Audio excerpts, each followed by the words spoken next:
Mr. Chairman, we're live.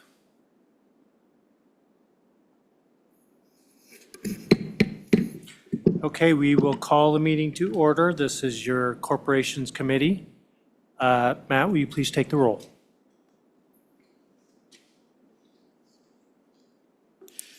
Representative Brown, Present. Representative Locke, Representative Heft, Representative Johnson, Here. Representative Lucas, Present. Representative Webb.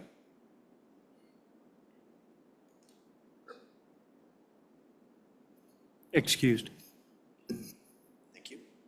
Representative Weber. Here. Representative Yin. Here. Chairman Knapp. Here. Mr. Chairman, we have a quorum. Okay, thank you. So just to start the meeting, we have a full house here. I guess that free food idea worked. Welcome to everybody. Just for everybody's information, as a matter of decorum, please work through the chair when addressing the committee and committee addressing the witness. Today we have 3 bills that we're going to do, and to start off with, I'm going to hand the chair over to Co-Chair Locke as I'm presenting the first bill.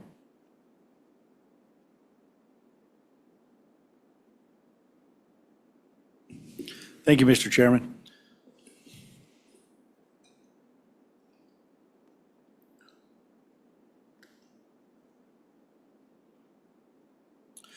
So we're going to hear House Bill 131, ballot drop boxes prohibition. And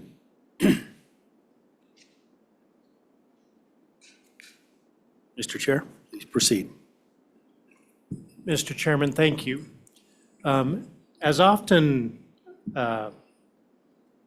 stated, my position on election integrity is in 3 phases. One phase that's the most important and the one that people concentrate on most is the ability to vote. That is our right, and we don't want to do anything that would deprive us of that right. And so when we come up with bills, we often test that against people's ease and ability to vote. But secondly is the accountability portion. And that is to make sure that we don't break the chain of custody in a ballot. And that's what my bill will count on today. And then the third thing is to make sure that after the election, if something did go wrong, we have that ability to audit and hold our election accountable. So those are the 3 most important things, I think, in election integrity. As elected officials, whether we're legislators or clerks, we have a responsibility to the public for those 3 things. One can't be without the other. So with that, I will present this bill. It's House Bill 131, and it is ballot drop boxes prohibition. This deals with breaking the chain of custody.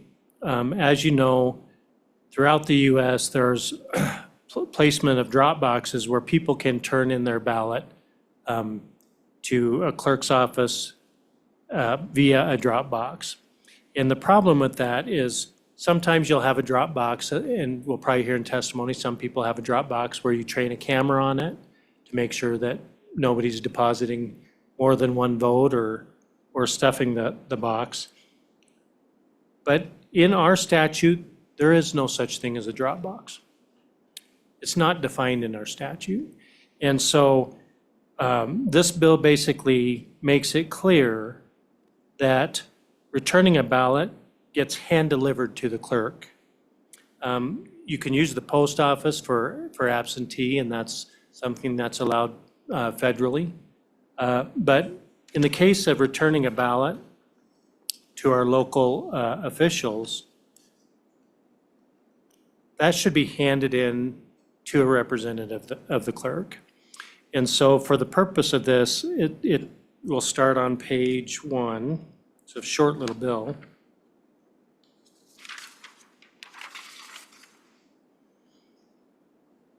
And it says, upon receipt, a qualified elector shall mark the ballot and sign the affidavit. The ballot shall then be sealed in the inner ballot envelope and mailed or hand-delivered to the clerk. No county clerk, public employee, or election, going on to page 2, official shall establish or use a drop box for the purpose of collecting absentee ballots. And no person shall deliver an absentee ballot through any drop box. As used in this section, drop box means any receptacle designed for the receipt of an absentee ballot or for receipt of any other type of filing, payment, or other document that would in any way permit the delivery of an absentee ballot in a manner other than through the mail or hand-delivered as required by this section. So if you go into a clerk's office, sometimes there will be a receptacle. And that receptacle is for different things such as a payment and things like that. But it has to be clear that in no way can an absentee ballot be put into a box. It's hand-delivered. And so if that clerk's box has to be removed, or if that clerk's box has to be designated to ensure that no ballot goes in that particular receptacle, then that would be the case. And with that, I would stand for any questions. Thank you, Chairman Knapp. Any questions for bringer of the bill? Representative Yin. Thank you, Mr. Chairman. Chairman Knapp, so the bill is a prohibition. I'm curious, we're a very rural state, right? So sometimes the county seat is quite far from all corners of the county. My own county seat's at the southern end, right? So I'm curious on why you chose a bill for prohibition versus creating security requirements around drop boxes instead. So still allowing them, but having statutory guidelines around what is considered secure. Mr. Chairman. Mr. Chairman, thank you. Representative Yin, there's a couple reasons. One is the chain of custody, because retrieving or putting into a drop box cannot be controlled. And that's one of the basic reasons. The other reason is living in rural places, I understand that. But I also feel that voting is not only a right, but a responsibility. And we have plenty of ways that a citizen can vote, whether it's a senior or whether it's somebody that lives remotely. You can use the mail through absentee. There's in my county, luckily, there was a drive-up for seniors to be able to cast their ballots. So those are basically the two reasons. The top one being that second layer of election integrity is the chain of custody. And so to ensure that chain of custody and to ensure that your vote counts so that somebody else's who maybe nefariously got into the drop box doesn't cast your ballot out, basically, that's the reason for that. So, Mr. Chairman, follow-up. Representative Yin, please. Chairman Knapp, so I guess I'm wondering what makes the chain of custody through the mail secure, but creating guidelines around a secure chain of custody with the drop box not secure. Chairman Knapp. Chairman Locke, thank you. Representative Yin, if I were king for a day, that would maybe not be the case. We would find some other way besides the U.S. Post Office. However, they are an official chain of custody asset for the federal government, and they choose to use that asset to be able to complete that chain of custody. So that's the reason I would say that is used. Thank you, Chairman Knapp. Other questions for Chairman Knapp?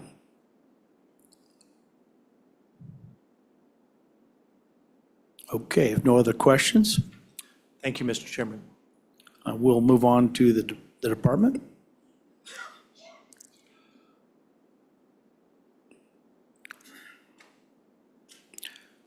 Thank you, Secretary Gray. and Well, thank Ms. you. Rubino, thank you. Thank you. I'm Chuck Gray, the Wyoming Secretary of State, and to my left, We have Joe Rubino, our policy director, and our general counsel. This should come as no surprise to anyone in the room, but I am a huge supporter of this bill. It is the second plank of our election integrity agenda that we launched here at the end of December. And I've long advocated for banning ballot drop boxes in Wyoming. Mr. Chairman, I want to thank you for bringing this bill. A little bit of introduction. To reiterate, I believe Wyoming statute is already clear. The plain language of 22-9-113, which provides the completed absentee ballots be mailed or delivered to the clerk, does not allow for unattended ballot drop boxes as a means of delivering absentee ballots to the clerk. Wyoming law, I believe, already does not allow their use. The strained interpretation only came about during the government's response to COVID-19, and I rescinded the directives issued by my predecessor, Secretary Buchanan, authorizing them in 2020. Now, a little bit on what the colloquy between the county clerks and I have been on this matter. We rescinded Secretary Buchanan's executive orders in my administration, and the county clerks then released a press release later that day saying that they felt that I did not have the power to exert really any binding opinion on that issue. And that is just incorrect with the meaning of Title 22. 22-2-103 says the Secretary of State is the chief election officer for the state and shall maintain uniformity in the applications and operations of the election laws of Wyoming. Each county clerk is the chief election officer for the county. Now, the key is in that first sentence, the second clause, that we shall maintain uniformity. And the reason for that, right, if you have a different system for each county in these races, then you don't have a uniform system, and that is problematic in terms of running a uniform statewide election. And that's a key part of the duties that are not only ensconced in state law, but are ensconced in the Constitution.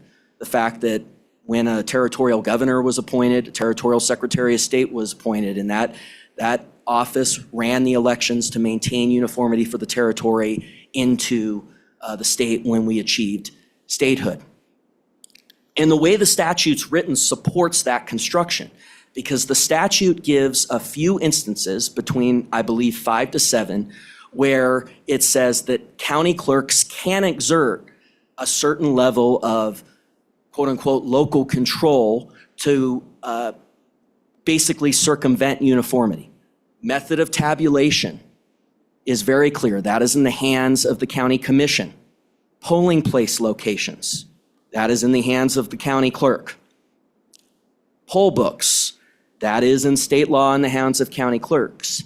And that supports 22-2-103, which is everything else outside of those express provisions in the Title 22, the election code, where that authority is given to the county clerk, shall be subject, everything except those situations shall be subject to the uniformity provisions in 22-2-103.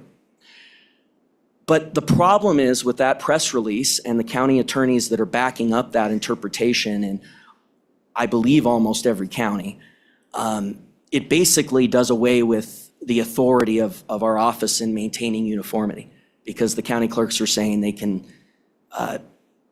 do whatever they want whenever they want in those situations where they think, and there's basically no bounds to it the way I read that release. So that's why we ended up with a minority of counties that still have these. Now, we did shrink the number.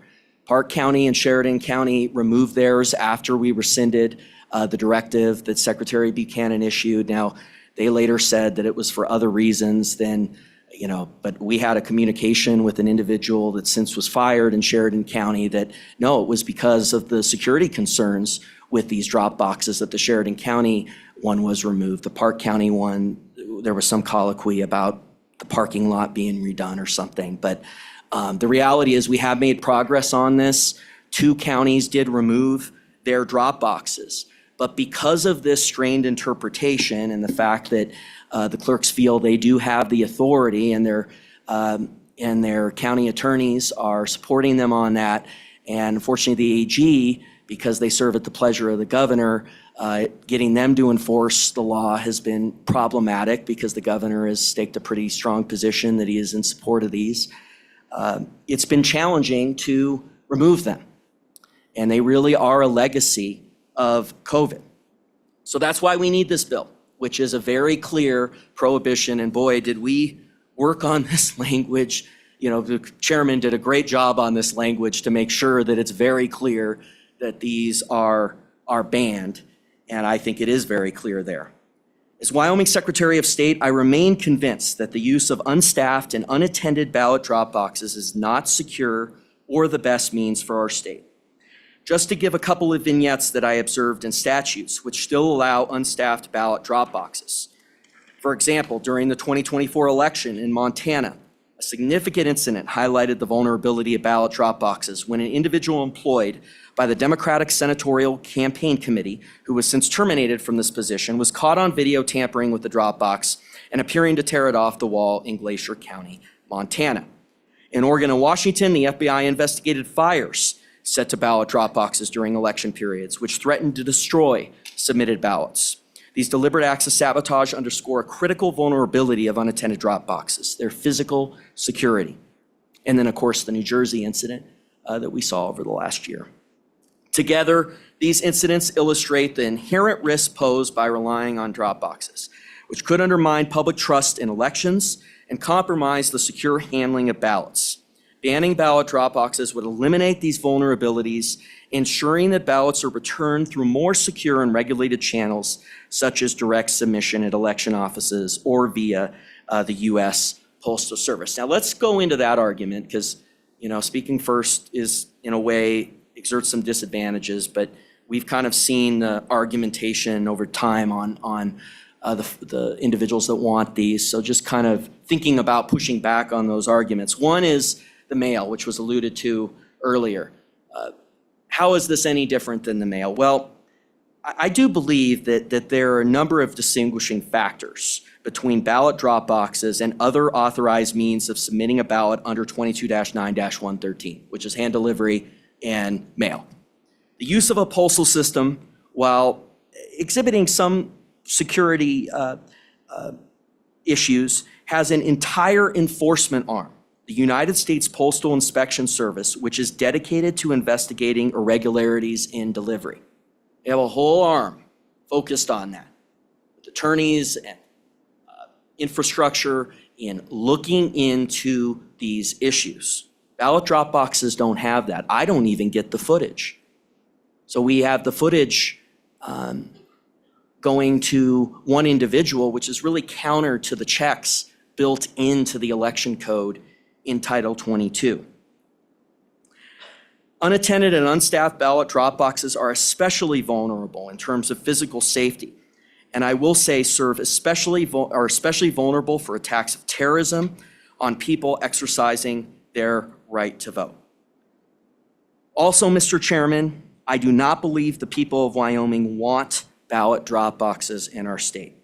I've received countless phone calls, emails, and walk-ins regarding Wyomingites' concerns with ballot drop boxes.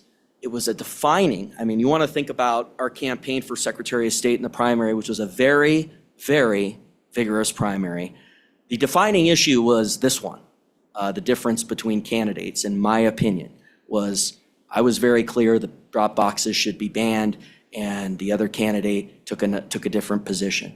And you know, it was a 10-point difference towards the conservative direction, the election integrity direction on this issue. Instead of gaslighting the people of Wyoming and writing off their fears of importing what we've seen in Washington, Oregon, and even our northern neighbor, Montana, into Wyoming, I think we owe a duty to listen to our constituents, hear their concerns. Listening is paramount to election integrity and increasing voter confidence. Again, I stand in complete and total support of this bill. I want to thank you, Mr. Chairman, for bringing it, for listening to the people of Wyoming, and I continue to stand very strongly on this issue on banning ballot drop boxes. Thank you. Thank you, Secretary Gray. Do you want any more? I think we're good. Very good. Any questions for the Secretary? Representative Yin. Mr. Chairman, thank you. Mr. Secretary, the beginning of your statement, your testimony, kind of rattled me a little bit. It sounded like you accused every county clerk who had drop boxes of breaking the law. If that is the case, and you think that they diluted your power, if that's the case, why didn't you file suit against them? Well, Mr. Chairman, first of all, it's not about diluting my power. It's about following the law. And the law requires uniformity of the code, which this office is allocated that responsibility. So it's not about me. It's not about power or anything.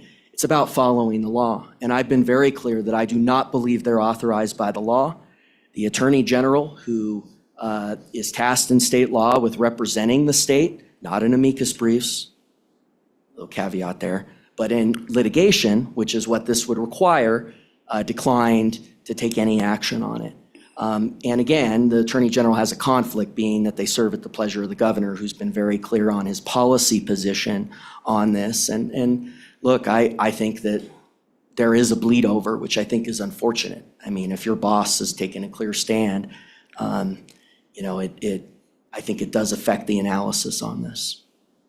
Thank you, Secretary Gray. Just a quick follow-up, Mr. Senator Chairman. Yin? So Secretary, just to make it very clear, your position is that the county clerks broke the law.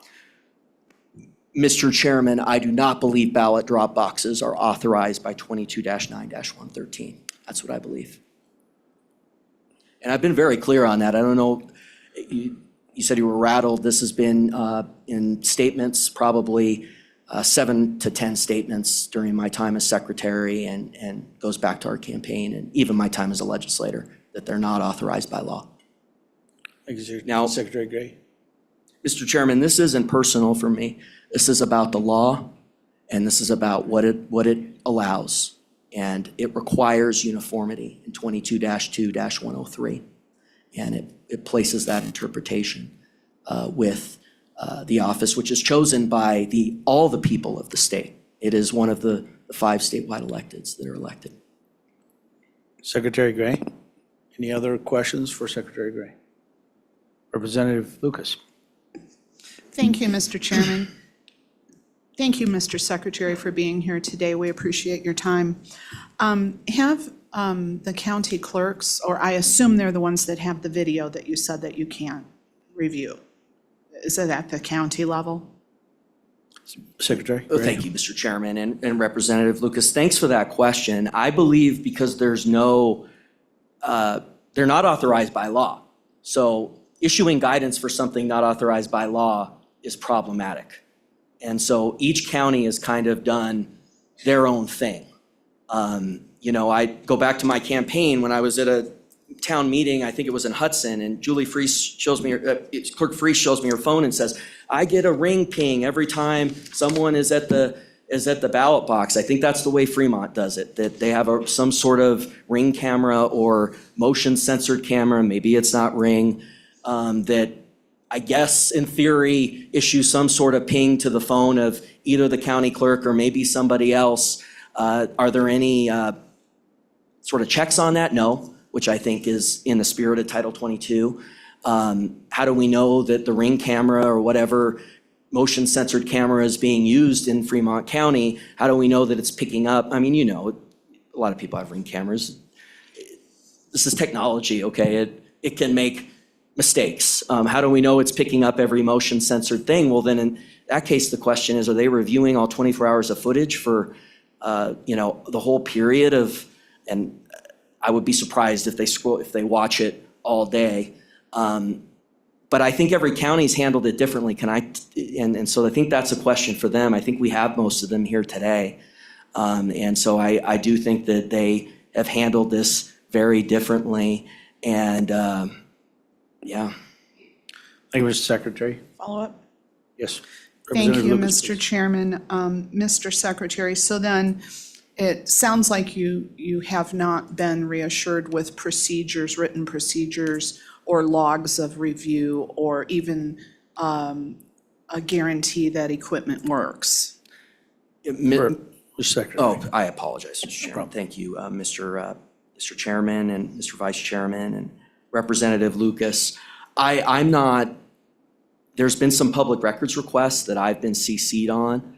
I believe some of where members of the public have asked for that footage. I believe in some instances that footage has been turned over. I can think of one instance where I believe the county did fight it. And that's a question for them. I get CC'd on these things, but per that press release, you know, they kind of have taken this on their own. But I do think there have been instances where the public records requests have been fought for the footage. I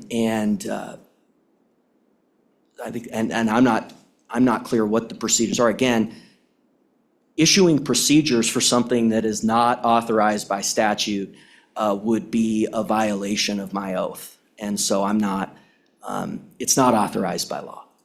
And so. Thank you, Mr. Secretary. Other questions? Any other questions for the Secretary? Thank you, Representative Knight. Weber? Thank you, Mr. Chairman. Secretary of State Gray. How many counties currently use drop boxes like in the last election? Mr. Secretary. Mr. Chairman, they're on a spectrum. I'm going to go ahead and turn that over to our policy director, and he can maybe delve a little into that. Thank you, Mr. Rubino, please. Thank you, Mr. Chairman. Joe Rubino, I'm the Policy Director at the Secretary of State's office. I believe that there were 7 used in 2024 election cycle. Albany, Carbon, Converse, Fremont, Laramie, Sweetwater, and Teton. That was as widely reported. There were 2 more that were used in the 2022 election cycle, Park County being one of them, and then Sheridan County. Thank you. Thank you, Mr. Rubino, sorry. Representative Johnson.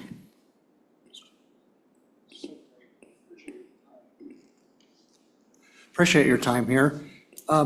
Tell me, there were a few ballot boxes, drop boxes that were incinerated, the ballot contents were incinerated. Is there any way to retrieve those or let those people know that their vote was counted? Mr. Secretary. Mr. Secretary. Thank you, Mr. Chairman and Mr. Vice Chairman and Representative. No, I mean, the secrecy of the ballot is very important. And so we don't know the contents of what's in that, as we should not know. And so if they're burned, they're burned. And I'm sure the clerks might say that, well, they have a record of who was sent the ballot, and so they could probably send them a notice if that happened. But I think that, who knows if that gets to them, and I think there's all sorts of questions there. And again, in terms of guidance on this, I'm not, I believe issuing guidance on something that is clearly illegal would be a violation of my oath, and I'm not going to violate my oath. Thank you, Mr. Secretary. Thank you. Any other questions for Secretary Gray? Thank you, Representative Mr. Weber. Chairman. Secretary of State Gray. In your office in the last election, did you receive any complaints from the Dropbox uses or security or any problems with them? Mr. Secretary. Mr. Chairman and Representative Weber, per your question, we received countless phone calls of people saying, this is not proper.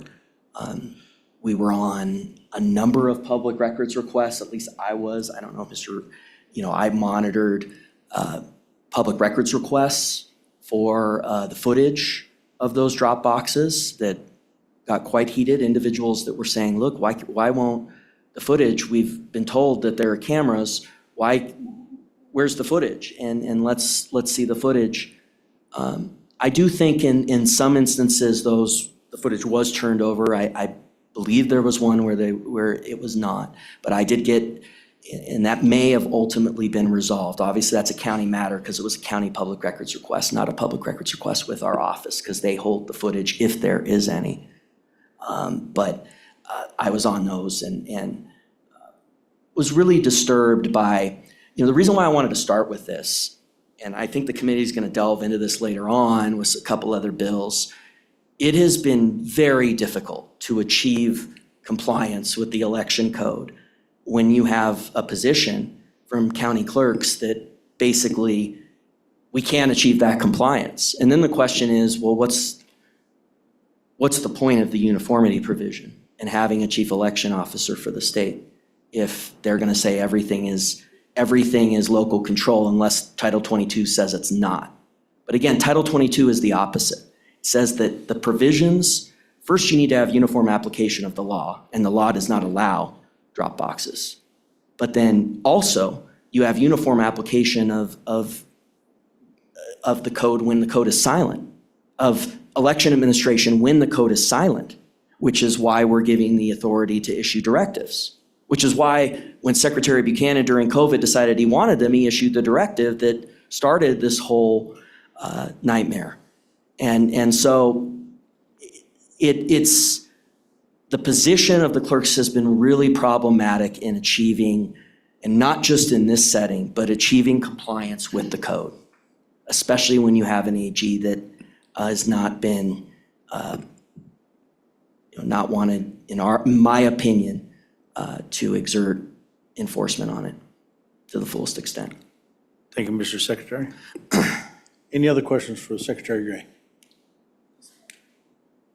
Representative Lucas. Thank you, Mr. Chairman. This question's probably best for Mr. Rubino. So you said 7 counties used ballot drop boxes. Do you have any indication of how many of those counties use video and how many cameras they use? Mr. Rubino. Thank you, Mr. Chairman. No, there is no current uniform guidance or guidelines for that for a lot of the reasons that the Secretary had already mentioned. I believe that the county clerks speak among themselves about that, so I'll just let them speak to those. Thank you. Thank you. Any other questions for the Secretary, Mr. Rubino? Thank you, Mr. Secretary. Mr. Rubino, appreciate that. Okay, any other electeds or agencies to speak next, if there anybody, or representatives if they're in the room? Okay.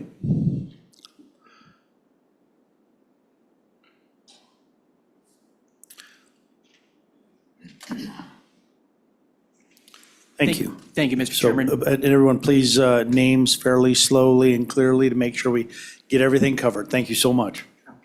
My name is Malcolm Urban. I'm the Platte County Clerk, but I also have the privilege of representing the County Clerks Association. So I'm going to talk specifically about the association, but Mr. Chairman, in this room, we have 16 county clerks that are represented here today, 7 of whom would like to offer testimony specific to some of those questions and just to address some of those concerns. And so, Mr. Chairman, my role here is just to talk on behalf of the County Clerks Association.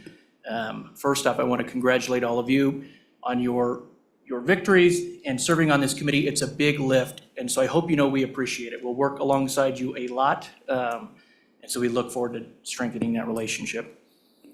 First off, Mr. Chairman, it's unfortunate that the Secretary would allude or insinuate that in somehow these counties have violated the law or their oath. That's a serious insinuation. And to Representative Yin's question, I didn't intend to say this, but it is unfortunate that wasn't handled in an official manner and rather a public forum like this. Unfortunate that it had to go this way, but Mr. Chairman, it's ironic that the word gaslighting was used by the Secretary because that's exactly what he's trying to do to you here. He says the use of ballot drop boxes and this interpretation of the county clerks came about because of a strained interpretation in 2020. Despite having told the Secretary that's not true a number of times, he continues to propagate that untruth. Mr. Chairman, counties have used some form of box. Generally speaking, it's been a general business drop box. The treasurer's tax payments are deposited there. Your license plate payments and renewals are dropped there.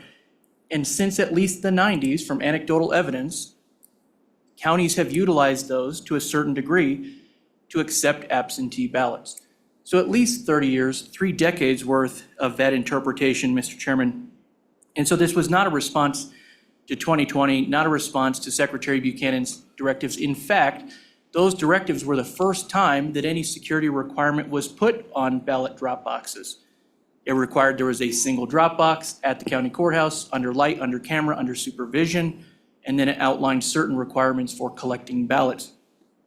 So in fact, those requirements that Secretary Buchanan put on were the first real measure in strengthening the security around ballot drop boxes. Now, this is your policy decision to make, whether ballot drop boxes should be utilized. We fully recognize that, Mr. Chairman. What we want to do is offer facts. When you make that decision, we want to make sure you have the facts as they are, okay? And so in 2024, 6 counties utilized a standalone ballot drop box, 5 counties utilized a general business drop box, and 2 counties used both or accepted ballots through either measure. Now, Mr. Chairman, we would ask for some clarification. Because this issue is before, the reason this issue is before you is because there's a difference in interpretation. We tend to believe that that decision is best made locally, listening to local constituents and serving that individual population. A lot of the counties who offer it, and I know they'll offer this, it's in response to rural locations, energy sector workers, farmers and ranchers, trying to serve those core industries of Wyoming and make sure that they can drop their ballot at their convenience. And it's clear, I need to make clear, it has always been the choice of the electorate to use it. It has never been a requirement to use it. In 2024, almost 5,000 voters utilized some form of a drop box, whether it was those 6 standalone or those 5 general business drop boxes. Almost 5,000 residents used a drop box, and it was their choice, Mr. Chairman. Now, I do want to say thank you to Chairman Knapp, because I think that this clarification does need to be made. Whether the policy decision and intent of this body is to allow or not, we just want to make it clear. And so, Mr. Chairman, I really am sincere when I say thank you for making that clarification.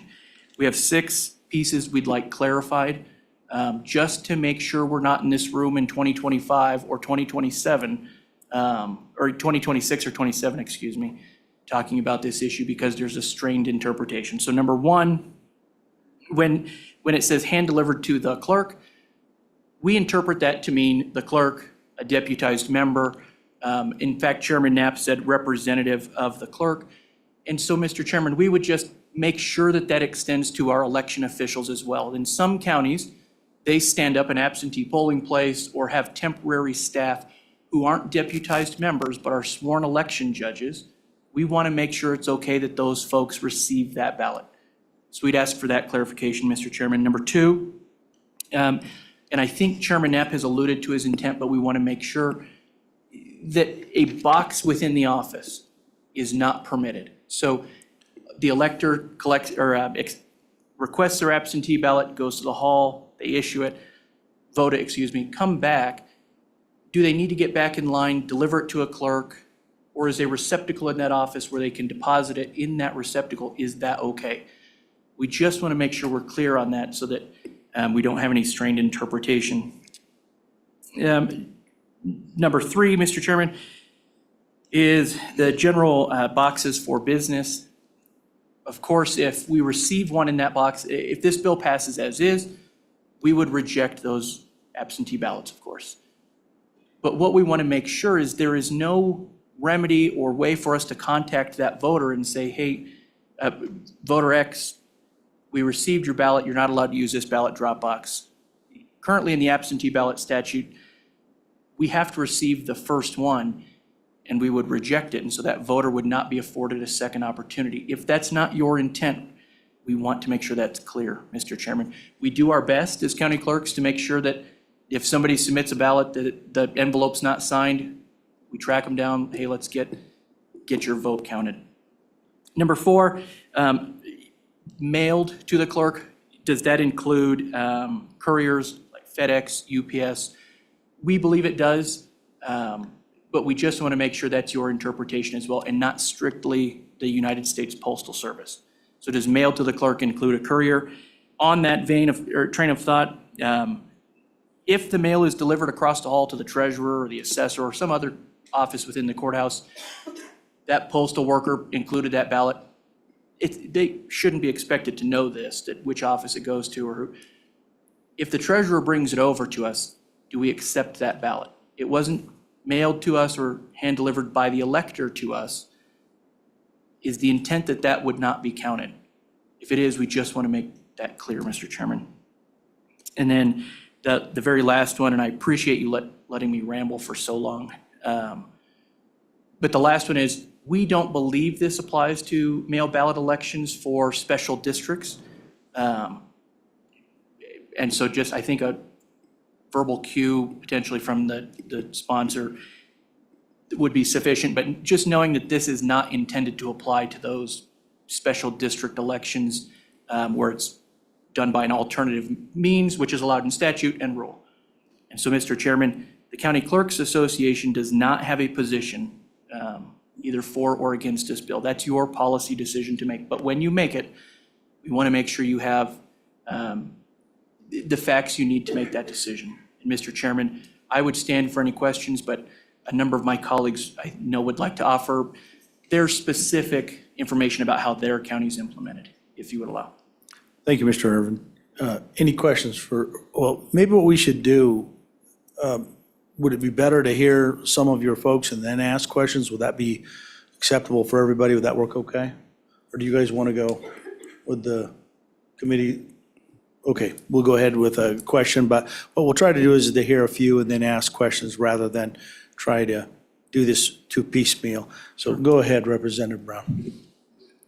Mr. Evans, thank you for being here.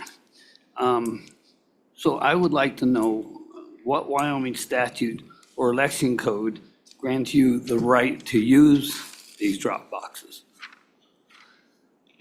Mr. Chairman, Yeah, sorry, Mr. Irvin, go ahead. Representative Brown, we believe the statute that you're looking at here in this House bill grants that ability, that delivered to the clerk allows for that ability. And Mr. Chairman, let me just expand. I appreciate Representative Brown's question because I failed to mention that's been the interpretation of the county clerks for at least 30 years, if not longer. And that's been shared by a number of secretaries, one of whom is now a district court judge, that language allowed for that. Of course, there was a case in Wisconsin that overturned at one point the utilization of drop boxes, and I think that statute was more specific than ours today, but that decision was since reversed. And so, Mr. Chairman, we believe the statute at hand is the one that provides that authority. Do you have that statute? Sorry, I just wanted to, do you know what it is? Mr. Chairman, I apologize. I do not have it off the top of my head. It's the statute that Chairman Knapp's bill looks at. It's 22-9. Okay. I will. Thank you. I believe all the murmurs behind me, Mr. Chairman, that it would be section 113. Okay. Thank you. Perfect. Thank you.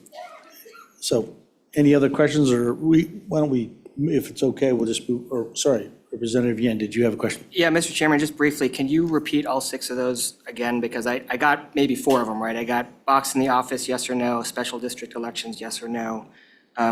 Your representative, yes or no, FedEx or UPS, yes or no. So I got 4 out of 6. Can you? Mr. Chairman, I apologize. I flew through those, and so I do apologize for that. Our 6 were by county clerk. Does that extend to the election officials, like temporary staff who aren't deputized but are sworn election judges? Number 2, does a box within the office that the elector places the absentee ballot in? And I'm not talking about the tabulating equipment. I'm talking about a receptacle specifically for those who bring their ballot in with the intent of delivering it and then put it in that box. Is that acceptable?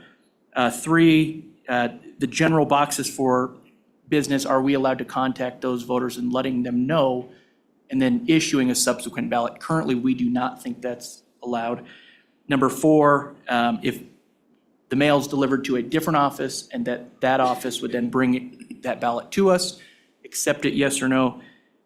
5, this one I think we know, but we just want to make it clear, it does not apply to special district elections that are done by mail only. And number 6, is the courier considered mail as well?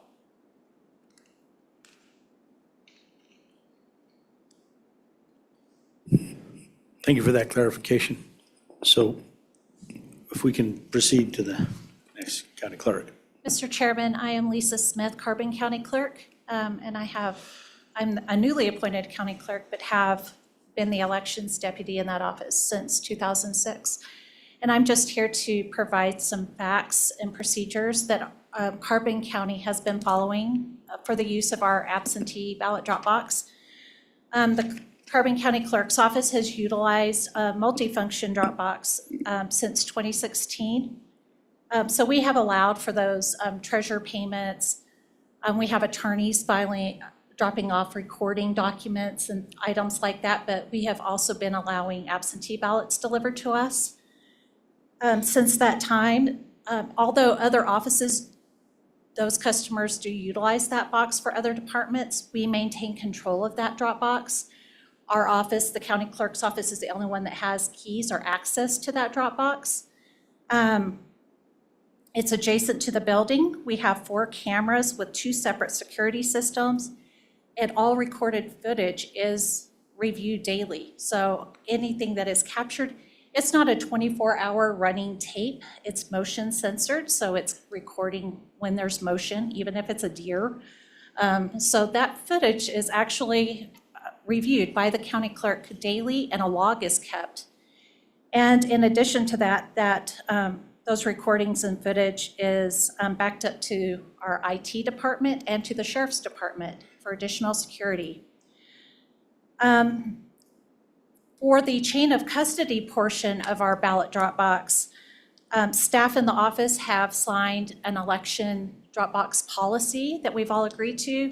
Everyone takes an election judge oath. And then when retrieving those ballots, 2 deputies from the office, they go out with the key, go out to retrieve the ballots from the box.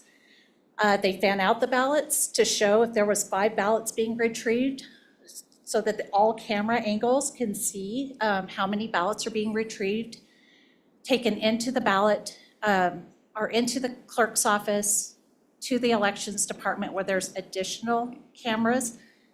We'll fan them out again to show that we are delivering to the elections office the same number of ballots that were retrieved from the box. We've completed a chain of custody log where both of those deputies sign and verify that they are turning in those ballots to the office.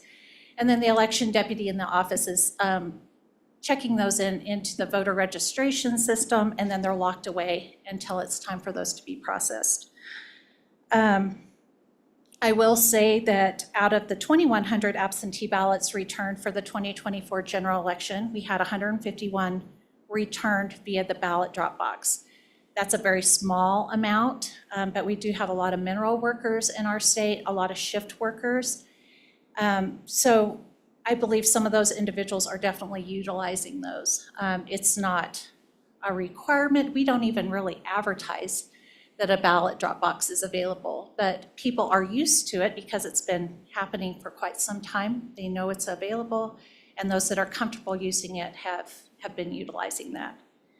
And with that, I will stand for any questions. Thank you, Ms. Smith. Any questions for Ms. Smith, or can you want to do it now, or can we just wait and maybe hit the next one? Then we'll hit them that way. Sorry, I broke my own rule. So, okay, sorry. Next, please.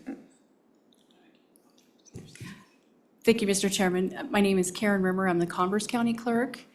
I would also like to thank all of you for the opportunity to speak in front of you today and appreciate the work that you guys do. I would also like to thank Clerk Smith because I could mostly say ditto to everything she just said. Actually, there are a lot of similarities. So what I'll focus on is a couple differences in Converse County. We haven't had ours quite as long. We started using the Dropbox in 2020 and have used it in each primary and general election since. Similarly, we had, I'll use the 2024 general election, about 2,700 people who voted absentee, and about 108, I believe, is the number of people who used the ballot drop box in Commerce County. And so they're the people that I wanted to speak for today and advocate for them because they do use the box. We also have the 24 hours, 7 days a week surveillance camera in place, and we do have that footage. We actually keep that, and it is backed up as well. I would like to add that I have not received a single public records request for any footage, nor have I received any request from the Secretary of State's office. Had I don't believe that that is something that is probably considered confidential. And I don't see a reason why I would not have provided that had I been asked for that. We have a similar chain of, a Dropbox policy that all of my staff had to sign and agree to. Everyone does take an election oath as well. And again, very similar. Even the demographic for Converse County is similar. We do have a lot of shift workers, a lot of heavy industry in our area. We also have a lot of, I won't say a lot, that's probably not the right term, but we have ranchers who use it. We have people who live in extremely rural areas, and when they, come to town to do whatever, it's convenient for them to just drop it in the Dropbox. I don't know if there's, I guess the only other thing I would add is that when the decision was made to make, or to utilize a Dropbox in Converse County, it was strictly for the benefit of the voters who live there, the people that elected me to be their county clerk and conduct the election on their behalf. And so I did seek the advice of my county attorney, which is the direction that I have to go. That's who I will go to for those questions. I did provide the directive, and he did not feel that I didn't have the opportunity to use it. Again, to kind of mirror what our chairman said to you is clarification would be great. Whatever you decide, I will absolutely follow this is not personal for me, except in the sense that I'm here advocating for the people who live in the county that I represent. Thank you. Thank you. We'll go ahead and do one more, and then we'll try to get questions. So don't forget your questions. Sorry about that, but please go ahead. Thank you, Mr. Chairman. I am Julie Freese, the Fremont County Clerk that was previously mentioned, so hopefully I can answer some questions for you. I am one of the counties who utilized a Dropbox for absentees in the 2024 election. It's important for testimonies as you hear why and how Fremont County had a Dropbox. I also have a very large rural county, mining and oil and gas industry employment, and those people appreciate that. I have looked at the footage, and I have seen a lot of people, although they can drive right up to ours, I have seen them not drive up so great and get out with their canes, their walkers, people that just take, maybe that was the evening they were gonna walk by and drop off their ballots. It's a convenience for people. If you don't know that people like convenience right now, how many go to get their coffee and their banking and nobody steps foot inside anymore? So in 2016, I read Wyoming statute to mean 229113 that states that absentee ballots should be mailed or delivered to the county clerk. I felt that delivered could mean by Dropbox. If I had a Dropbox that was specifically assigned to the county clerk, where I hold the keys and I hold the responsibility to take ballots in this method. I applied for an HHS grant from the Secretary of State's office at that time, which are funds from the Election Assistance Commission, which is pushed down to the states. We had to outline our plan for why we wanted the money, and ours was for a Dropbox in the courthouse, and I also had an annex in Riverton at that time where we were at daily also. So I applied for 2 of those, and we received it. We were successful in our application, and we received the money to buy Dropboxes. It was very helpful for our constituents, and it was also very helpful for my office as well in our procedures of making sure that we securely handle people's ballots.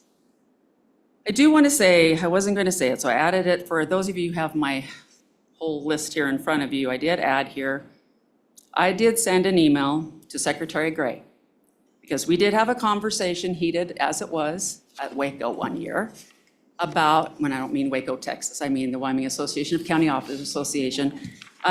We did have a heated discussion about how constituents wanted us to get rid of Dropboxes. I said, I'm sorry, the people who are talking to me would like the Dropboxes. And I did mention, he mentioned about, I'd like to see the footage. I sent him an email and I said, please come and see my Dropbox. When you're in Lander, please come see it. Give me at least a day's notice so I can get all my film ready to go for you, and we'll look at the films and we can collaborate on how to better do this if you think it isn't adequate. I did not receive a response at all. At all. Not even, I don't have time, I don't want to see it, nothing, not one thing.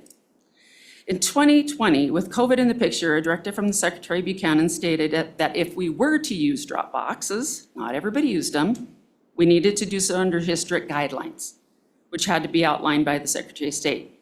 At that time, we weren't using our Riverton Annex anymore on a daily basis, so I closed that area for Dropbox. At the courthouse, we updated the Dropbox to have anti-theft devices, everything that was in his orders, and to be under 24 camera surveillance. In 2022, with concerns from some that Dropboxes could be abused, first of all, anytime anybody brings anything to my attention, I always research it, I always ask him to come visit with me, and I try to figure out if there's a way not to do it or to do it, but with better measures. We reviewed our plan again and chose to use the Dropbox and include a time limit for voters to drop off their ballots. An alarm would go off, yes, as he mentioned, alarm will go off. I do have it on my computer and I do have it on my phone for a reason, because I wanted the responsibility, remember? So if I wanted the responsibility, then it was gonna be 24/7 in my face. So alarm would go off at 45 seconds and a second alarm would go off at 60 seconds for these people. When I say alarm, it actually talks to the people and says, you're loitering, move on. The second one would say, this is your second warning, you're loitering, move on. Because it shouldn't take you very long to drop off a ballot, right? These alarms would go off in my office, on my computer, and on my phone, as well as the phones of my chief deputy, our building maintenance superintendent, and our security vendor. So I don't have ringtone or whatever that is. I do have a company that is in the business of doing security for the courthouse, and so we did our cameras through them. After an alarm went off one day when a car was staying past their time, I could see people walking around my Dropbox. And I ran down to the Dropbox, and I don't wear high heels very often, but I was wearing high heels that day and I had to go down a lot of stairs to get to them. But I caught them before they left and I said, what are you doing? They said, we were just wondering what this was. I said, it's a Dropbox, and if you don't have anything to put in it, get out. Because it is important to me to mention that, again, I have the responsibility for that Dropbox. At that point, I talked to my security people and I said, make it easier on me. I want to talk to them through the phone. I want to talk to them through my computer. And I now, to this day, am able to say, what are you doing?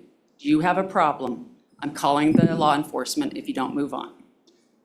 This worked so I could directly talk to the people and ask if they were having a problem, mostly.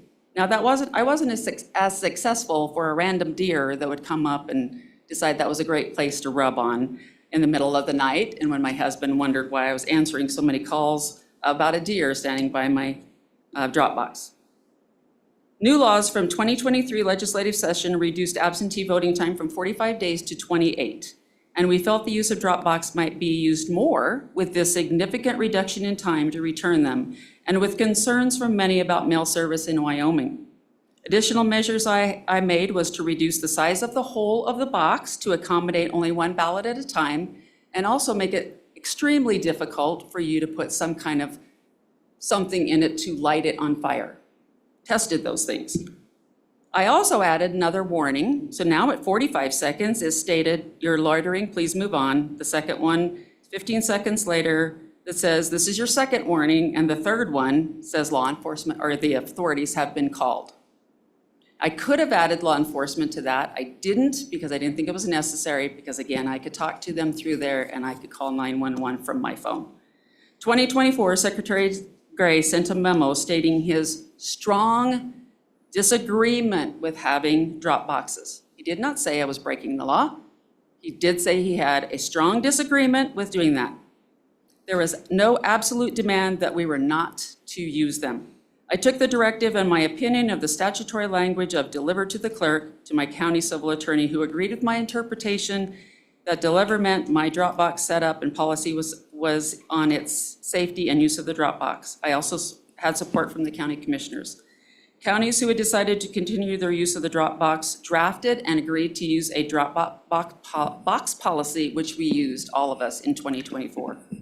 In that, in bullet points, it says Dropboxes have security features, durable constructions, locks and seals to prevent tampering, and 24-hour surveillance with review of the film by the county clerk and staff, maintain the keys to the drop box to the county clerk in a secure manner, make sure bipartisan teams of 2 will be removing the ballots and bring them to the county clerk's office, count and account for all ballots received from the drop box using a chain of custody document at all times.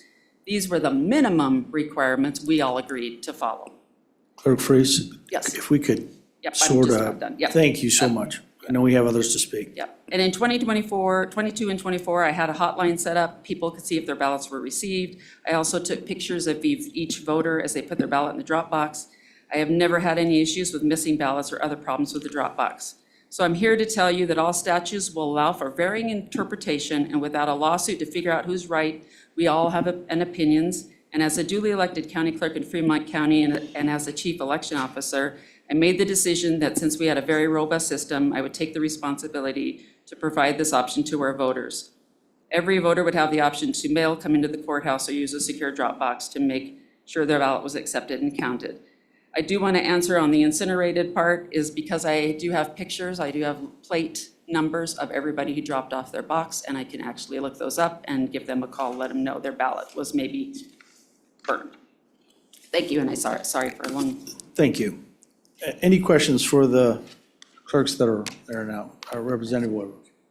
Thank you, Mr. Chairman. Thank you, county clerks, for being here.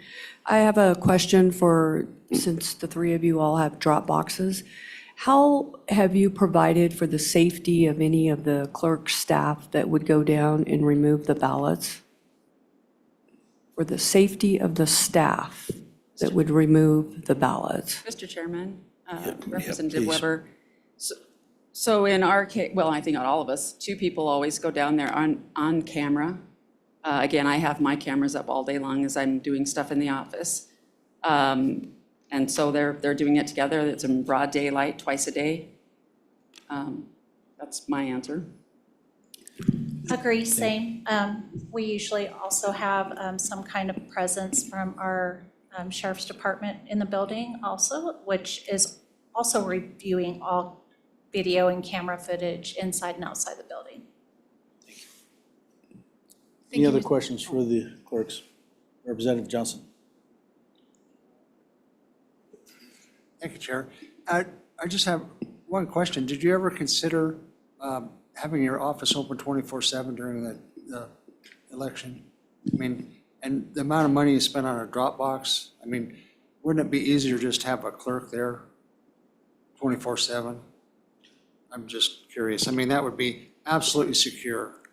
And we wouldn't be, asking these questions. And what happens if you lose a ballot or it gets incinerated or, God forbid, somebody wraps a chain around the box and pulls it out of the ground and takes it away? You would have no way to ever find that, would you? Clerk Freeze? Clerks spend a lot of time at the courthouse. I will tell you, that's not very far off that we're not almost there 24/7. But when I have this in my pocket, in my face, I mean, seriously, my husband was saying, seriously, your phone's going off for what? And I said, because I've taken the responsibility of watching this, and I'm going to make sure that I call 911 if I need to. So I'm going to tell you that I believe that this is a secure way. I've never had any problems with it whatsoever, or I wouldn't be doing it, so. Thank you. Please. Mr. Chairman, Representative Johnson, I would add to that, one, I think it would be a little cost prohibitive for a clerk staff with the amount of overtime and wages to have someone there 24/7 when the security cameras are already a part of the security system of the facility. That's already there, already being recorded 24/7. So I do think that would be a little bit, as far as locating anybody's ballot who is damaged, destroyed, anything like that, our cameras are from multiple different angles, including front facing. So anybody who puts anything into that box, you capture their face, you capture angles of their vehicle for license plates. So I do believe we could likely track that person down if their ballot was dropped off that day. Thank you. Any other questions for the Representative Lucas? Thank you, Mr. Chairman. I have a couple of questions. I've been writing them down. Ms. Smith, you had, just a clarification, please. You had mentioned that in the 2024 general election, you had 2,100, were those absentee requests? Those were absentee ballot, oh, sorry, Mr. Chairman, Representative Wilkes. That was the total amount of absentee ballots returned from all methods. Thank you. That's, just wanted to clarify that. And then, so it sounds like all of you are retrieving ballots under dual custody, and there's no exceptions to that, and you use logs, and you review your video, and you use logs for that. No deviations on that, right? Okay, very good.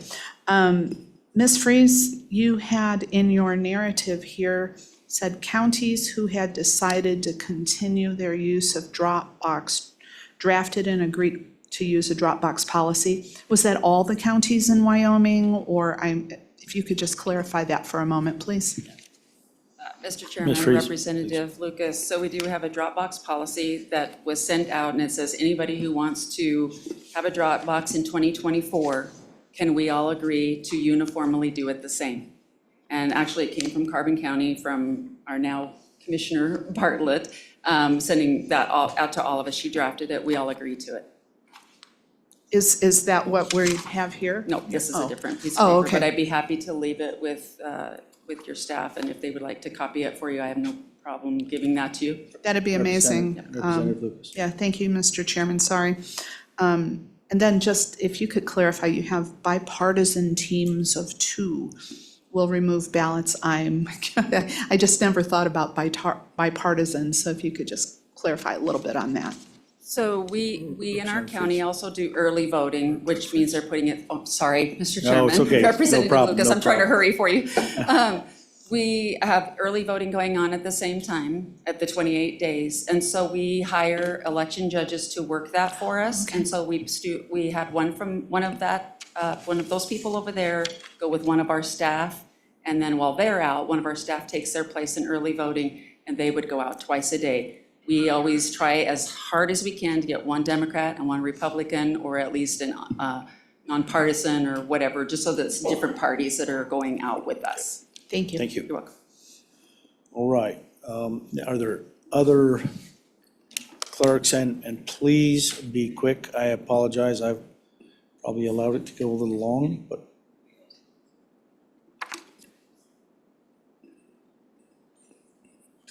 So I hate to cut too short, but please be brief. Thank you.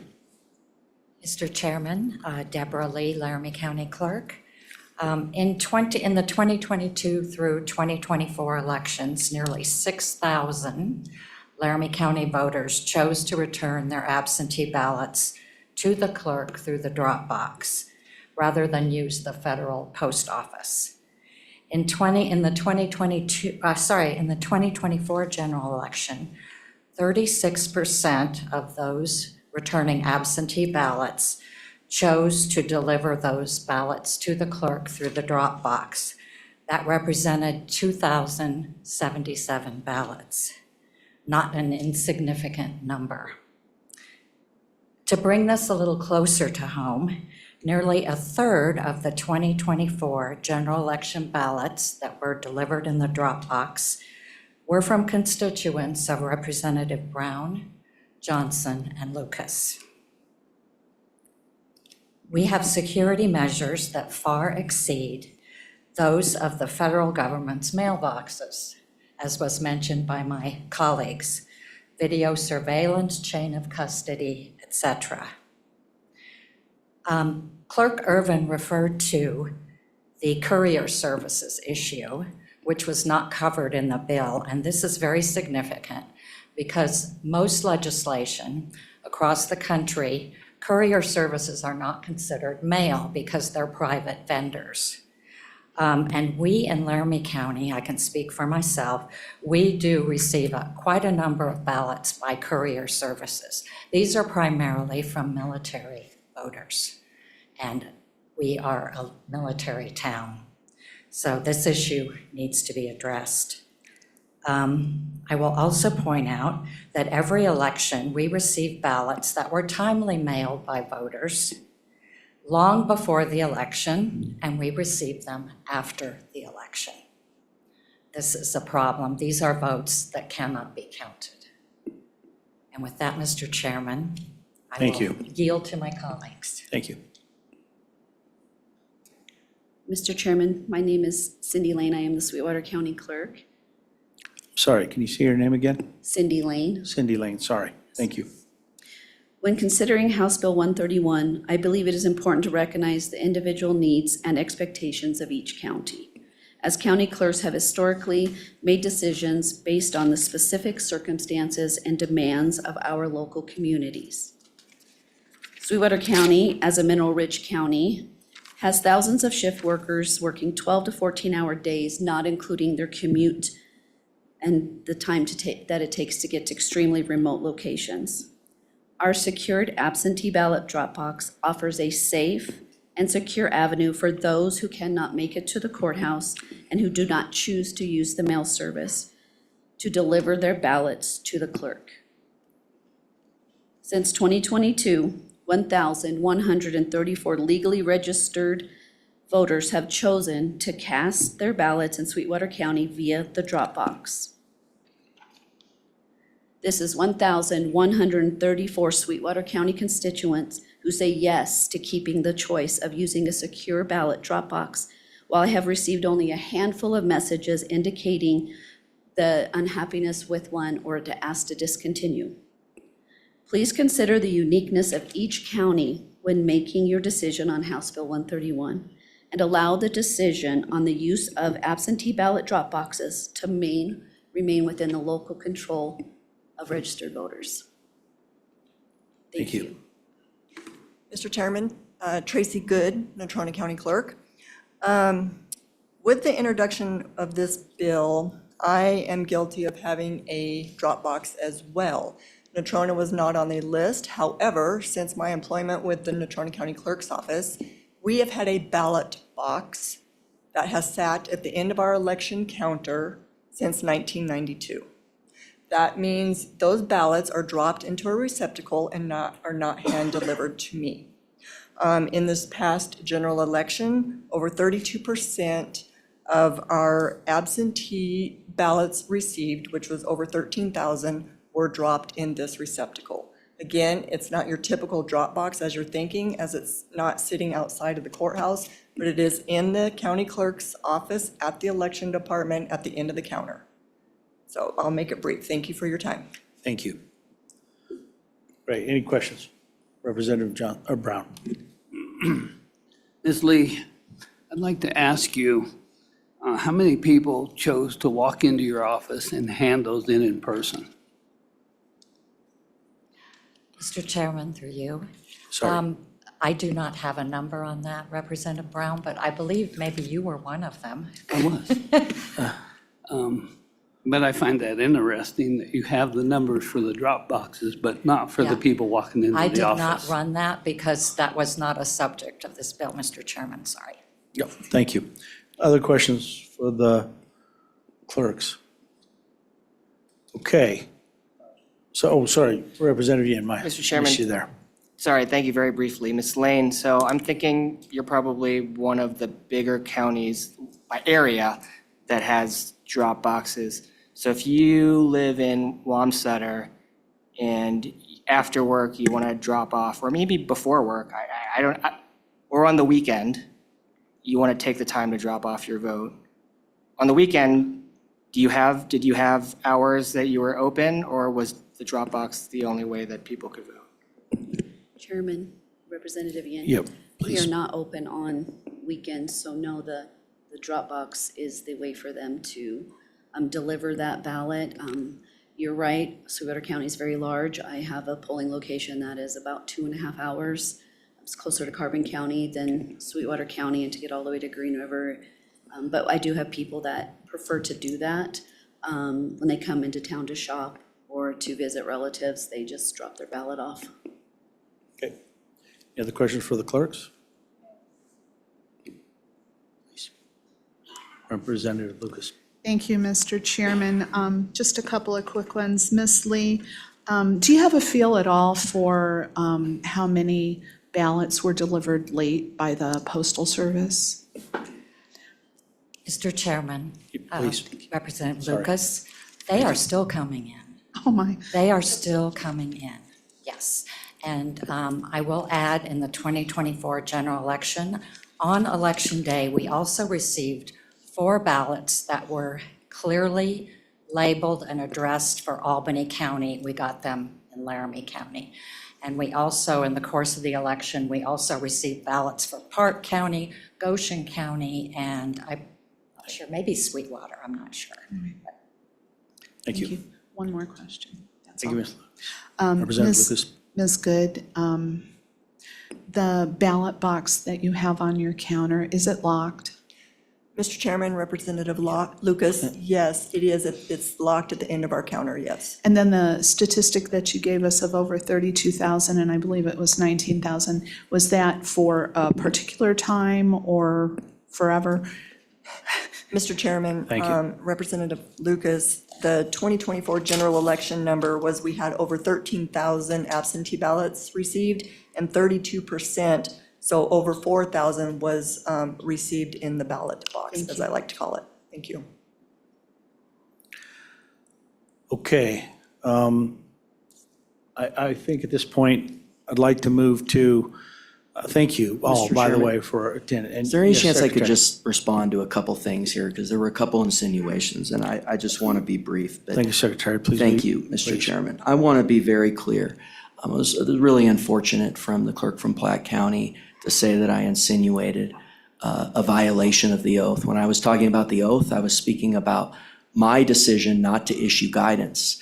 The clerks were seeking this for quite some time, and the problem with that is that that authorizes the drop box if I issue guidance. And that's what Buchanan did with his 2020 directive, and I was not going to do that. That's why I decided not to respond to, not to engage on guidance regarding Clerk Freese's inquiry, and that's why I did not do that. But I was speaking to my own oath, and I've been very clear that I do not believe they're statutorily authorized. So when Clerk Freese said that I did not do that, I do want to push back on this. I'm looking at a June 5th letter, end of the first paragraph. Given the differing interpretations of my predecessor's support for drop boxes, I want to be unequivocally clear. I do not believe drop boxes represent a safe, secure statutory basis for absentee voting. They should not be used in the 2024 election and beyond.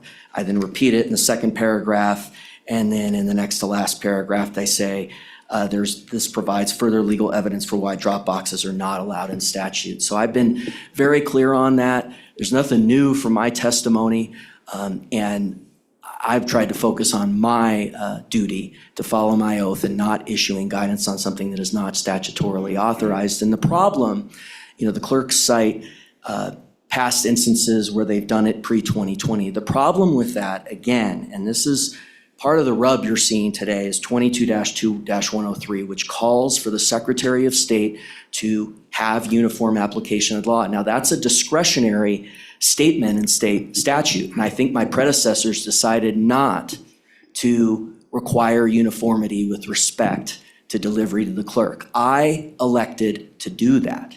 And so at that point, 22-2-103 becomes operative, and that uniformity is called for, and that makes it very different from the earlier situations. But it doesn't mean my predecessors authorized them. What authorized them, in a way, was the directive from 2020 that Buchanan issued that I rescinded in this letter from June 5th, 2024. And so what you're seeing here is really a very, very different interpretation of that code, but you take it to the fullest extent. The clerk's interpretation prevents the Secretary of State from really exerting any authority over the uniform application of the code, and it puts it all on the county attorneys, which is totally opposite from the intent of the initial founding, the initial parts of the election code. Thank you, Mr. Secretary. And so I think at this point, thank you for your attendance. I would like to move to the public. Representative Brown, can we hold that question? Are you going to ask that of who?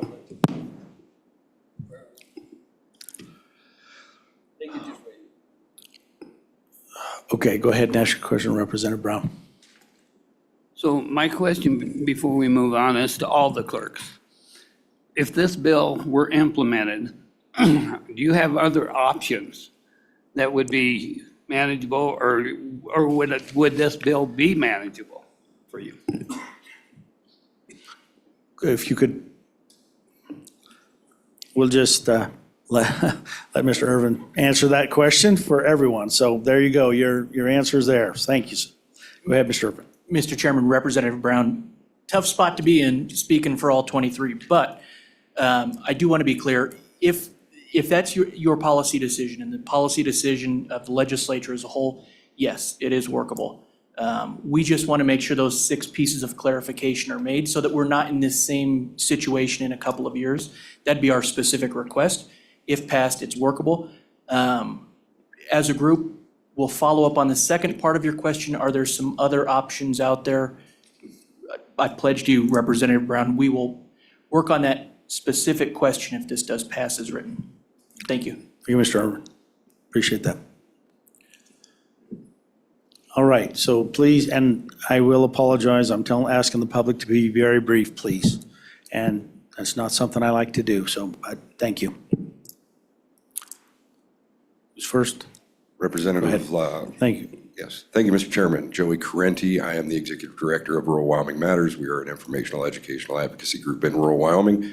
I'm also on the County Canvassing Board. I've been intimately involved in election operations in Wyoming for at least the last 12 years. I had a great speech all lined up, but I'm going to cut it short. My interest is in absolutely getting rid of the drop boxes, not for anybody's argument here today, but because the video surveillance only provides a path to prosecution if somebody's face can actually be recognized and they drove their car into the parking lot. They walk up with a mask, we don't know. And you don't have to light the things on fire.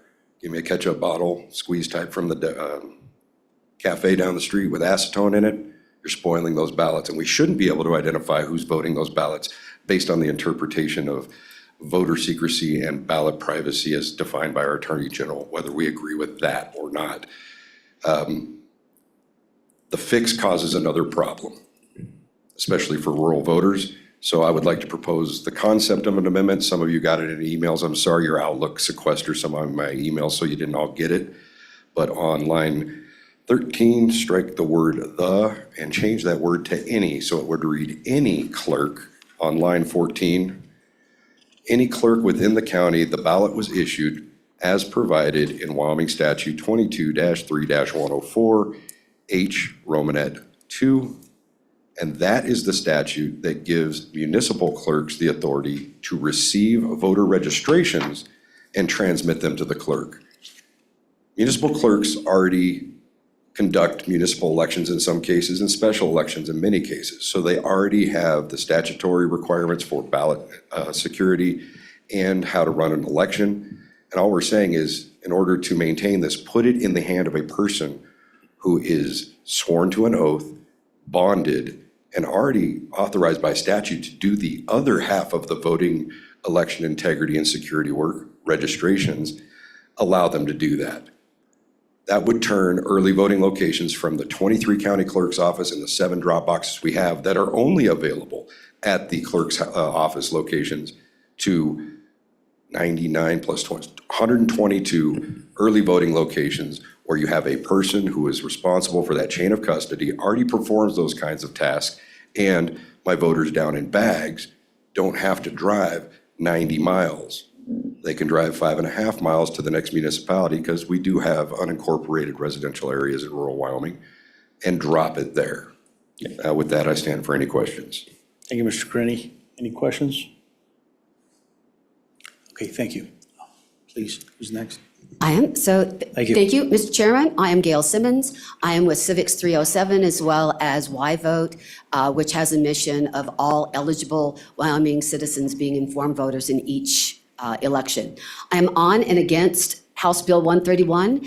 This bill solves a problem with ballot box usage that does not exist either in Wyoming or elsewhere in the country, while creating an additional barrier to the full participation of Wyoming voters.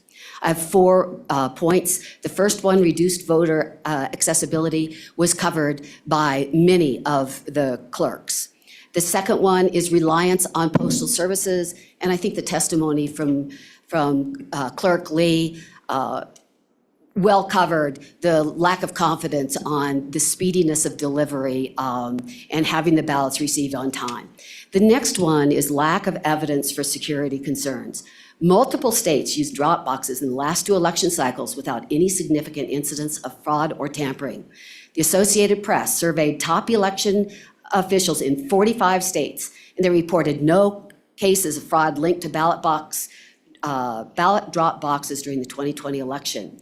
There are isolated events such as the arson attacks that were identified on ballot boxes in Oregon and Washington in October of 2024. These are rare and have been promptly addressed by law enforcement. Moreover, claims made in the film 2,000 Mules, which alleged widespread misuse of drop boxes, has been debunked. The film's creator, I won't use his name, publicly apologized to a Georgia man falsely accused of ballot fraud in the film and acknowledged the lack of evidence supporting such claims in that film. As we heard from the elections officer, he campaigned on the need for increased election integrity, an issue that was not supported then or now and contributed to decreased confidence in elections by voters. In fact, a major element of that political campaign was the use of the film 2,000 Mules. To my knowledge, that official has not acknowledged publicly that it was debunked in a court of law. Fourthly, it is contradicted by voter preferences. Drop boxes are one of 3 methods for absentee early voting that include mailing through the U.S. Post Office, in person at the courthouse, and through drop boxes that are solely accessible by the county clerks. In 2024, absentee ballots made up 29.7% of voting in the primary and 42.6% in the general. Absentee and early voting is overwhelmingly supported by Wyoming voters as seen by their use, which is 41.3% of Republicans and 54.8% of Democrats. Finally, a University of Georgia Atlanta Journal-Constitution poll found that Georgia registered voters, another deep red state, opposed banning drop boxes by a margin of 59% to 37%. We have no reason to believe the results would be different in Wyoming. I would caution anyone on disparaging or questioning the professionalism of our county clerks, as they enjoy a significantly higher level of support of the county citizens than almost any other county or state elected official. This is one of many bills submitted this session that raise additional barriers to participation, while there are not any with a specific purpose to improve participation by qualified electors. I stand for questions. Thank you, Ms. Simmons. Questions? Okay, we'll move on. Mr. Winnie, please, as brief as you can. Thank you. Yes, Mr. Chairman. Bill Winnie, Sublette County, speaking just for myself. I'd remark I recently served on the Sublette County Canvassing Board, but I also like to offer you a little bit different perspective. The issue in front of you is how do we go forward, not so much what we have done in the past. And from my perspective, 30 years active duty in the Navy, thousands of miles at sea, foreign ports, Mediterranean, looking back at the country from Japan, from Yokosuka, Japan. I started casting absentee ballots in 1978, and I cast a lot of them. And former County Clerk Mary Langford, who's in the audience here, could track my career through those absentee ballots because I made sure I voted. But being confident, you know, when you're out there on a ballistic missile submarine, and I spent 14 patrols on those, 80 to 100 days, you look back at the nation and you want to be absolutely confident that any vote was properly cast. And so that's why I say this is an issue of how we go forward. You know, on the big ship I commanded, the USS Holland, I had a postal service office. There are Navy enlisted and officer personnel that are USPS designated personnel. That's their rating, postal clerk. And I had occasion as CO to talk to them about how is the, I don't know if I use the word security, but you know, how does the system go? Because they would put stuff in the mail in foreign ports. And the answer was, it was probably very good. And yeah, we had the U.S. Postal Service Inspection Service people come down and visit us on occasion. They count the money and they look at other things. And I would remark there is a fundamental difference between the U.S. Postal Service and UPS and FedEx. I'd also have to note that in the last year or so, I've seen some delays in mail getting places, but I never had an absentee ballot that I cast all those years not get to former clerk Langford on time. That's history. So subject to your questions, thank you. I do support the bill. Thank you, Mr. Winnie. Please. And Thank you, again, Chairman. as brief as we can, try not to repeat too much, please. Absolutely. I take your advice seriously here. My name is Marguerite Herman. I'm here for the League of Women Voters, which supports maximum participation of people in their government. That means voting. The clerk's testimony, I think, was ample and eloquent about making the case about the security and the popularity of drop boxes and the importance to Wyoming voters. And if there is a problem with ambiguity about anything surrounding that, the recommended action would be then to clarify the authority, clarify the security with the points that Mr. Urban mentioned, and that will resolve any issues. I don't know if this bill can be amended to achieve that, but that would be the problem solving in our situation. So thank you. Brief, I'll take questions if you want them, but you may want to just I think we're going to have to proceed. move fairly There we go. quickly, and so, thank you. Thank you. My name is Marissa Carpio. I'm the Policy Director for the Equality State Policy Center. To my right is our Executive Director, Jennifer DeCero. I'll try to be very quick, and I just want to echo the County Clerk's statements on the security, reliability, and safety of our drop boxes in Wyoming. We have records requested the Secretary of State's office with election complaints for at least the last 3 years, the entirety of the time that our current secretary has been in office. And while there are many complaints dealing with political campaign violations like dark money or improperly marked mailers, not a single complaint was made regarding to Wyoming's ballot drop boxes. So the system is working well, and there are no Wyoming-based security concerns using these drop boxes. And on the topic of public records requests, I have actually requested information on ballot drop boxes from the clerks as well, and the clerks have been very efficient in providing logs and data to me. So I'll just end with ballot drop boxes offer a safe and accessible way for voters to cast their ballots in the recently shortened 28 days of early voting. And choosing to sacrifice voter access for ranchers, the elderly, and those with mobility issues in favor of out-of-state theories is not sound policy. Thank you, and I'll stand for any questions. Thank you. Questions? Very good, we'll move ahead. And if there's anybody else who wants to speak, please come up quickly, fill the chairs. That's a good sign, I think, maybe. Okay.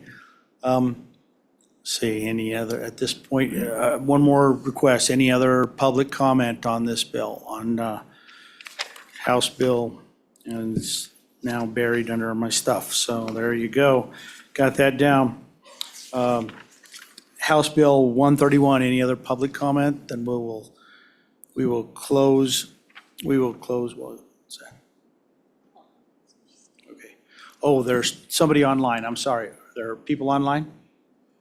Mr. Chairman, we had two voters, or we had two individuals who wanted to participate on the discussion this afternoon. The one that has registered for this bill has dropped out. Okay. So we do not have any remote testimony. No remote testimony, okay. Correct. Very good. Thank you, okay. So in that case, we'll close public testimony, and I will ask the committee, what's your pleasure with this bill? All right, it's been moved by Representative Brown, seconded by Representative Weber. Okay. No. I think, how much time do we have here? Let's just see what, no, we've got time to work the bill. Let's go ahead and work the bill. So fairly short bill, fortunately, and so I'll just say, let's just look at the bill and just tell me, are there any amendments? Representative Lucas, please. Thank you, Mr. Chairman. I'd like to recommend that we accept Mr. Correnti's amendment. I have it in front of me, and so can easily provide it to our scribes. Do you want me to read it? It's very short. Please. Okay, so, oh. I don't have that. Hang on a sec. All right. I know.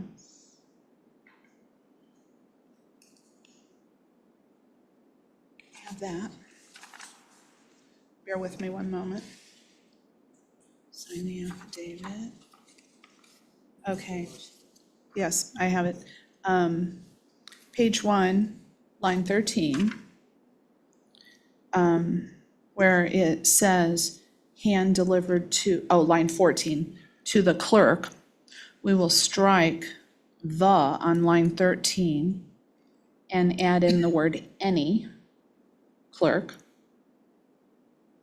Within the county, the ballot was issued. And I have this all in writing here, so as provided in Wyoming statute 22-3-104, H Romanet 2, little h. Okay, so let's see if I've got this. So if I read this correctly, line 13, strike the, add any. Line 14, between county, let's see. Okay, I did not get it then, I'm sorry. So I need more clarification because you said no count, So, thank you, Mr. Chairman. So on page 1, line 14, after clerk, after clerk, sorry, okay. The ballot to any clerk and then In the- within the county, in the county, okay. within the county, the ballot was issued as provided in Wyoming statute 22-3-104, little h, Romanet 2. Okay. Do you have that? I can email it to you. Okay, perfect. So does everybody understand the amendment? Does the committee understand the amendment? Any discussion? And this been moved, someone want to second the amendment or no? Is there a second? I would like to ask Secretary of State if there's any problems with this, or let's get some. Okay, I think we've it is closed in- public testimony. Okay. Mr. Secretary, sorry, I think that's. All right. So. What's that? Okay, it's been seconded. Any discussion on the amendment? Mr. Chairman? I just like Representative- this amendment because it sometimes sounds a little restrictive to say the clerk. The clerk is the only one who can take this ballot or accept this ballot. And this then lends it to be anyone, an official authorized by the clerk. And I don't know if in remote areas, the clerks are kind of spread out, if there's an office in a different place, but if there is, that would be useful. Thank you. Any other discussion on the amendment? Seeing none, so all in favor of the amendment proposed by Representative Lucas, all in favor say aye. Aye. Aye. All opposed? Okay. Any other amendments? Mr. Chairman, in listening to testimony from the clerks, there does need to be some questions answered to manage this. And so on line 13, before mailed, I would put United States Postal Service. Before mailed? Yes. So between the and the Yes, USPS? correct. And the reason for that is it is an official mailing of the ballots by government versus a private entity. Mr. Chairman, could I ask you to please repeat that amendment? I wasn't sure I got it correctly. We do have a comment too from legal, so. No, we just didn't understand what. Oh, okay. Yeah, please, Representative or Chairman Knapp, please explain. Okay, so on line 13 on page 1, where it says, "The ballot shall then be sealed in the inner ballot envelope," and I put in United States Postal Service mailed or hand-delivered to any clerk. Okay. Okay. Is there a second for that amendment? Representative Johnson, thank you. Seconded that amendment. Any discussion? Representative Yen. Mr. Chairman, thank you. I do know that there are ballots that are mailed via FedEx usually right now in those like large priority envelopes. I think my only concern is for voters who are overseas. They send it via the postal service of the country that they're in, so it will come through the postal service of the United States. That's going to take a long time, as opposed to a FedEx or UPS letter. Thank you, Mr. Yen. Any other conversation? Again, I would just say that that chain of custody is important when there's security involved with a governmental entity versus a private carrier such as FedEx or DEL. Okay. Other conversation? No more questions? All right, all in favor of this amendment, please say aye.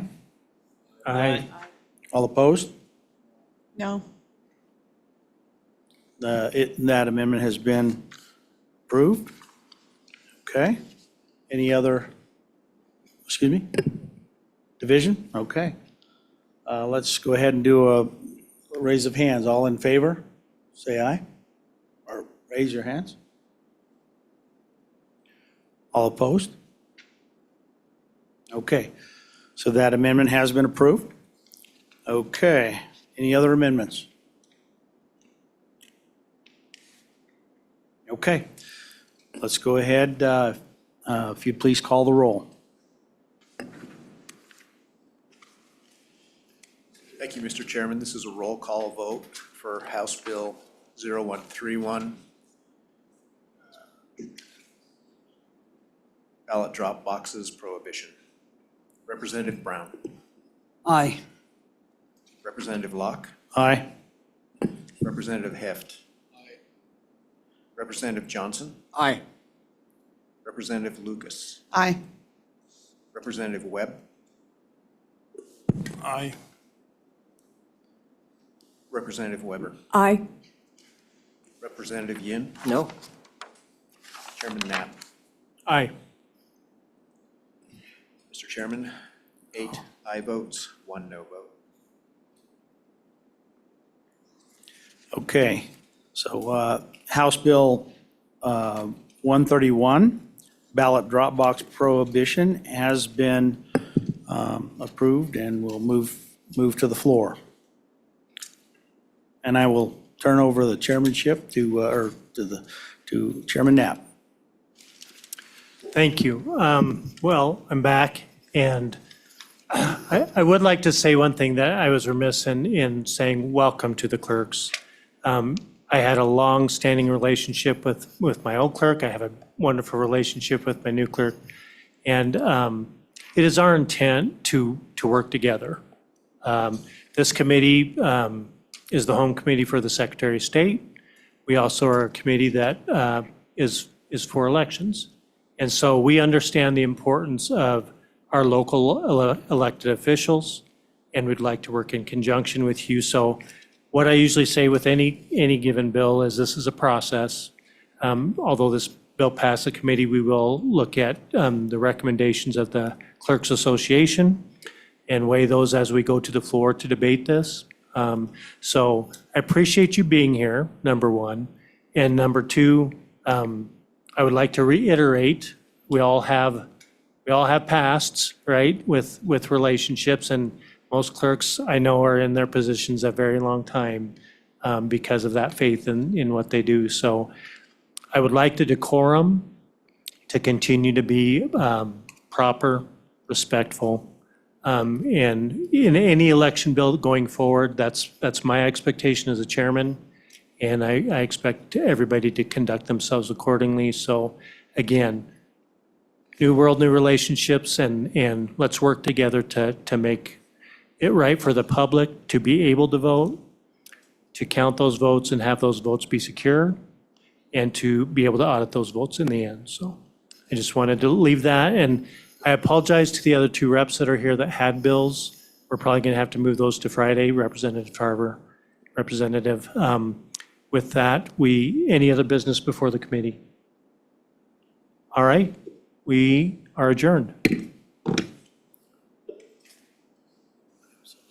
Oh, no. I knew that was good.